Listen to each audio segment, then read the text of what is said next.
Journal-based recovery keeps a constant log of all the changes users make to applications and data. In addition to the writes, every few seconds all journals are updated with a timestamp. This recovery point in time is referred to as a checkpoint. Checkpoints ensure crash consistency and write order fidelity. When completing a failover or restoring a file, you can recover to the last checkpoint or to a selected crash consistent checkpoint. Checkpoints can also be manually added by the administrator with a description of the checkpoint.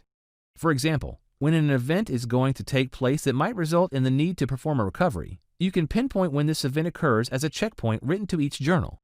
Additionally, checkpoints are automatically added during a failover test and tagged, making it easy to find in the journal. So, what happens in Zerto to create a checkpoint? Checkpoints are created by the source ZVM. The source ZVM sends the checkpoint to all VRAs. The VRAs insert the checkpoint in all the source volume's data paths. The checkpoints are sent serially inside the I/O stream of each mirror. Each VRA sends the checkpoints to all its paired target VRAs.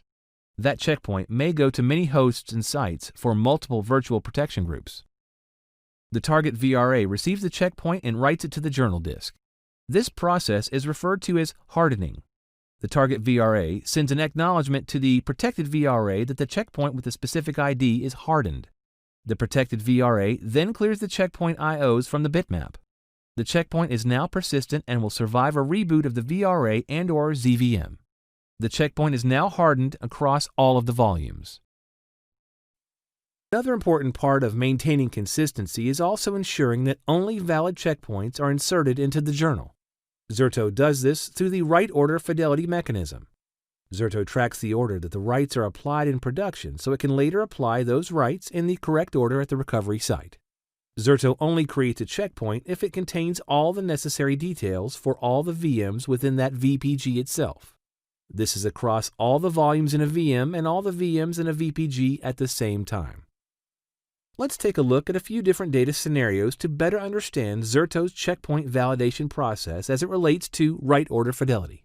In this example, recovery site VRA2 is receiving writes from production site VRA1, and write A and write B occur on two separate volumes.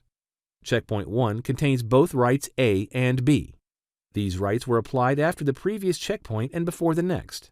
Therefore, this checkpoint will have write order fidelity and be a valid checkpoint for recovery. Checkpoint 2 is the same. It also contains both A and B, and the writes were applied after the previous and before the next.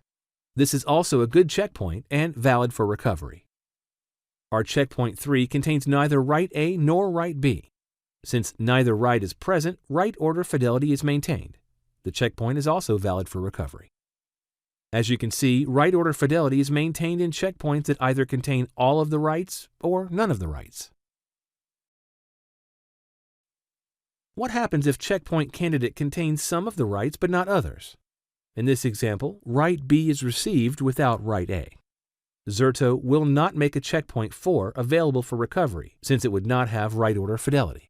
Instead, Zerto will hold on to the data in the discarded checkpoint, and if write A comes across before checkpoint 5 will then be valid. It will have both the write order data and all writes since the previous valid checkpoint, thus making it valid for recovery. This is how Zerto's checkpoints ensure write order consistency, and thus consistent recovery within all VMs in the same VPG.